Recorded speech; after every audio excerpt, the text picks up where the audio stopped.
let's talk about Serbia and NATO and this shall we call it a scuffle, to put it mildly, that took place today. I have a Serbian friend, a very good friend of mine. He's probably watching right now, and he asked me the other day to explain the Syrian conflict in 5 minutes, and I tried my best. I timed myself; it was 7, but okay. And the first thing he said to me was that this is basically what happened in Yugoslavia. Same thing, all your neighbors just want a piece of you, and they just tear you to shreds. What happened is that recently you had elections which the Serbs boycotted. Now this is what in today's terms, or what in the West's terms. Here, let me show you on the map. Right, so this is former Yugoslavia. In northern Kosovo, you have Serbian majority, and they boycotted these municipal elections, and the turnout was around 3.5%. 3.5%, which is, nothing. In the United States, when you have 60% turnout, 70% turnout, that's good. In some countries, 60% would be considered very low, right? Now, of course, I'm talking presidential, which is different, right? But okay, let me. My point here is that 3.5% isn't just low; it's notoriously ridiculous. It's nothing. I think you should in any jurisdiction you might look at that and call that invalid, but in any case. 3.5% was the turnout, and of course, because the Serbs boycotted this election because they don't accept this partitioning of their country and so on. You have Albanian officials who assumed these offices, and they tried going into their offices, and now you've had basically a fight between Serbs, Kosovo police, and NATO peacekeepers, right? And the Serbs hate both the Kosovo police and the NATO peacekeepers because they consider them, they consider their presence invalid and illegitimate and so on. Now, keep in mind, Kosovo used to be a province of Serbia. NATO basically, bombed the place to bits, destroyed it. We're told, though, that NATO is a defensive organization. So maybe we've got it wrong in Ukraine. I find this amazing that we're supposed to just memory hole and forget that Yugoslavia, the bombing of Yugoslavia, the partitioning, the Sykes-Picoing of Yugoslavia ever happened, right? We're supposed to sit here and act like, NATO is a magical unicorn defensive alliance that does nothing but noble acts of chivalry and comes riding on its white horse to save humanity. Oh yes, the white man. The glorious white man is here to save us through the grace and benevolence of NATO. Hallowed be their name. No. NATO is anything but noble. Now, again, if we were in the Cold War right now, we were in the 1960s, maybe we could have a different conversation, but we're not. We're in 2023. NATO destroyed Yugoslavia. They destroyed Serbia. They bombed Serbia. They destroyed Belgrade. And when I watched scenes of the bombing just a few hours ago, I swear to God, and I'm going to show you the video right now. I swear to God, it looked exactly like Iraq. You remember shock and awe? To me, that's an act of terrorism. They make you watch 9/11 footage and tell you that's terrorism, and it is. I feel bad. Those are people that got nothing to do with Washington. They're just going about their business, right? But you want to look at an act of terrorism, watch shock and awe when United States and UK bombed Iraq, and when they bombed when NATO bombed Serbia and Belgrade. That's terrorism in the flesh. It looks identical. The offensive was launched to force Serbian troops out of the province of Kosovo after accusations that the Serbs were committing atrocities against the ethnic Albanians. A decade on, Serbia is a country still wrestling with its past, as Jane Azzopardi reports. There it is. Does that not look like Iraq? That's Baghdad. That Belgrade, Baghdad. Look at that. There is literally no difference. It even looks the same. It's like a copy-paste act of terrorism. You know, it's disgusting. It's disgusting. And then they tell you NATO's defensive. So, you know, all of this unrest that they've crafted. The first bombing of its kind in NATO history. On March 24, 1999, Western nations carried out their threat against Serbia and began the biggest military conflict on Serbian soil since World War II. NATO saw the war as the only way to end President Slobodan Milosevic's. Oh no, we were compelled. It was the only way. We had no choice. Yeah, okay. Maybe it was a foreign policy blunder, like they'll call Afghanistan, right? No, it wasn't a war crime. No, it was a mistake. You know, I put shaving cream on my toothbrush instead of toothpaste. It was a mistake. I just bombed, you know, I killed 1 million people in Iraq. It was a mistake. They're very lenient with their language, are they not? In any case, you know, this is a situation, right? You've got majority ethnic Serbs here, and these problems have not gone away. You know, the tensions, as they like to put it mildly, because this is what you call balkanization. It's a process of, you know, going in and carving up a large country into smaller chunks, and you do it through sectarianism. You say, okay, if there are Muslims living there, I'm going to carve this out and make that a Muslim country. And I'm going to do it even though there are some Christians living there, or there are some Jews living there, or let's say, just say non-Muslims, they could be Buddhists, whatever. And I'm going to do that even though it's completely impractical for their jobs, for their education, for their families, for everything. You know, it's a bureaucratic and emotional nightmare.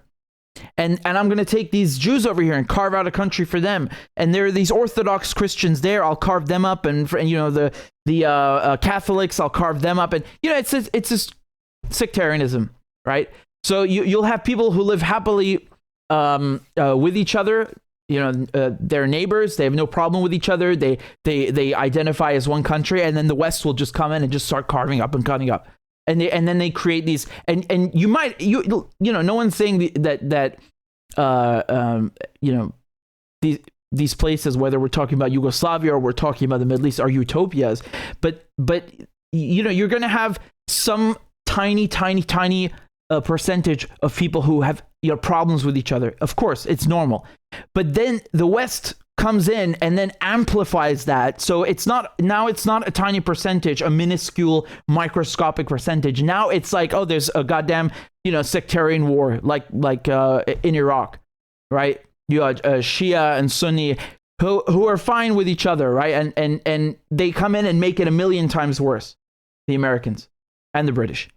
So this is very much saying what they did, and you know, they carved Yugoslavia up into chunks. You know, it's as I said, balkanization, and it's very similar of what they did in the Middle East. You know, you have something that's called Sykes-Picot, and I've talked to you guys about this many times before.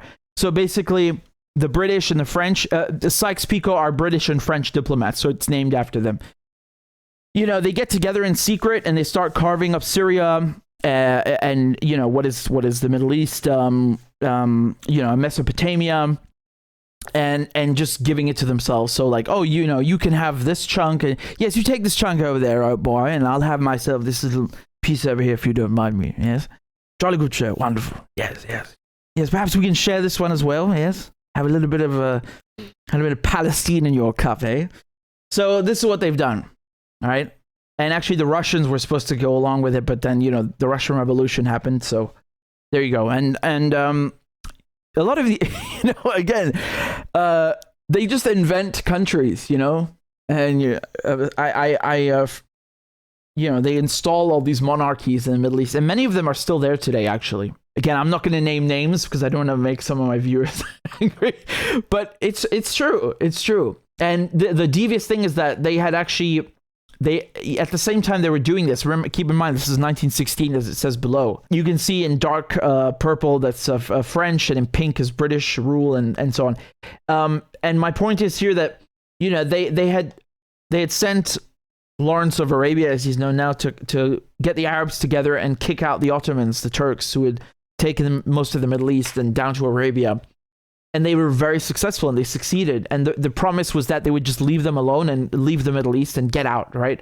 So they would give the Arab lands back to the Arabs if they helped them kick out Turkey, because this is World War I, right? So Turkey is with Germany, and France and Britain and Russia are fighting against them. And so, of course, they stick a knife in the back of the Arabs. And actually, Lawrence himself, who I don't think expected this, but they screwed them. So while they were basically doing their work for them, meaning the Arabs were doing Britain's work, liberating their homeland is for themselves, but they had sent Lawrence for that. When everything was said and done and they had succeeded, they then turned around and said, no, we're not leaving. This is now for France, this is for Britain, and so on. And then you had this occupation for another 20 years, right? So to this day, you have what is colonialism that lingers on. And I frankly have no clue why half the countries in Africa and the Middle East wouldn't just abandon these borders, because they're colonial borders. But again, it's very difficult, when every leader has a seat at the table of power, they're not going to give up their seat, right? It's very difficult to get someone off of that seat once they've sat on it, right? Once they've assumed their role. In any case, you have this this effect of colonialism, and the same thing in Africa, by the way, right? Exact same thing in Africa. They had this conference, Berlin Conference, which was basically just to decide, who would take what piece of Africa. This is what they did to Yugoslavia, but of course they don't teach you that. They don't, it's balkanization. It's this partitioning of a country based on sectarianism, and it's so damaging that even 100 years later, you still see it, whether it's in Palestine or whether it's 3 decades later in Yugoslavia. You still see the effects of what the West does, of what NATO does, and whether it's the British and French doing it in secret in 1916 and then out in the open, or whether it's NATO doing it. It's the same countries. It's the same countries doing the same thing to other people. They're going to their lands, carving them up, bombing them, and making up new countries, and just destroying the place and just pitting neighbor against neighbor. Let me show you this video from George Galloway. He filmed it last year in Belgrade. To take a look, and you're gonna wonder, if NATO bombed these buildings, why don't they repair them? That's the whole point. In Serbia, they leave these buildings damaged on purpose, so you never forget what NATO did, and I think that is brilliant. They were partying like it was 1999. In fact, it was in 1999 when peaceful NATO were partying here in a European capital, the city of Belgrade. They tell you that NATO is a defensive organization. Tell that to the people of former Yugoslavia. Tell that to the people of Belgrade. For almost 3 months, they were bombing and killing here in the heart of Europe. NATO is, as it has always been, a front for the American empire. If you're supporting it, you're acting against the interests of the people of Europe. You're acting in the interests of the continuing domination of the globe by the United States of America. They even bombed the Chinese embassy here in 1999. They silenced the television station, not by ordinance, but yes, by ordnance of the exploding kind. They killed 16 employees of the state radio and television, the equivalent of the BBC in Belgrade, including makeup ladies and tea ladies. They did so in order to complete the destruction and the dismemberment of the former Socialist Republic of Yugoslavia. Nobody much said or did anything against it, in Britain or in Europe as a whole. Myself, in Parliament, it's a period of which I'm inordinately proud. Under the leadership of the late Mr. Benn, Tony Benn, the greatest Prime Minister we never had, we fought a rearguard action in Parliament against the destruction of Yugoslavia. We failed, like we failed again just a few years later in Iraq. But the world has changed. Nobody can bomb a Chinese embassy now. Nobody can stand up to the new Eurasian development which is taking place on this planet, where most of the people and most of the wealth of the planet resides.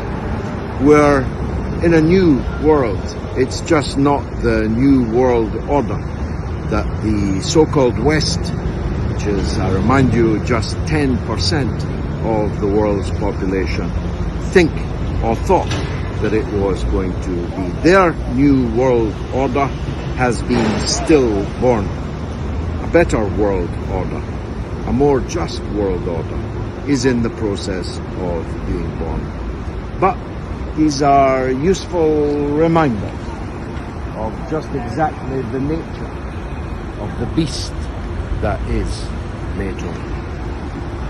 We're here in Belgrade and we can say these things without fear of seizure of our assets, without fear of imprisonment. 7 years in prison. If I was to say what I've just said through the mediums that would reach a large number of people, I could end up next door to Julian Assange. Just think.